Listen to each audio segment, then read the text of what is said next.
اس دنیا میں عورت کو عزت سب سے زیادہ قرآن پاک نے ہی دی ہے۔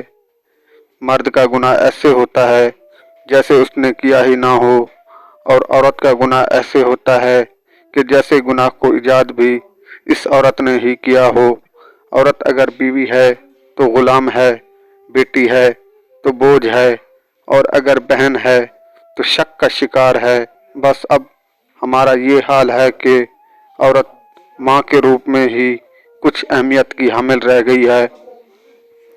عورت موم صرف ان مرد کے لیے ہوتی ہے جو اس کی پسند کا ہو، ورنہ عورت جیسا پتھر کوئی نہیں ہے۔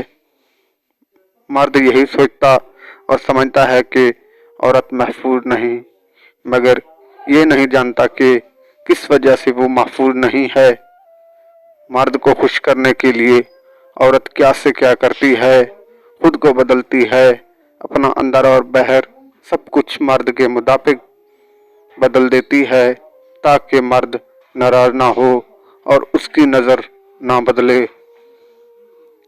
مرد چاہے جیسا بھی گھر بنا لے، مگر اس گھر کو شکل دینے کے لیے عورت کا ہی محتاج رہتا ہے۔ عورت کو اگر نئے رشتے سے عزت ملے تو وہ گہری محبت کو بھی جان قربان کر سکتی ہے۔ جب تک عورت پرواہ کرتی ہے تو وہ اپنی جان کو روک لگائے رکھتی ہے۔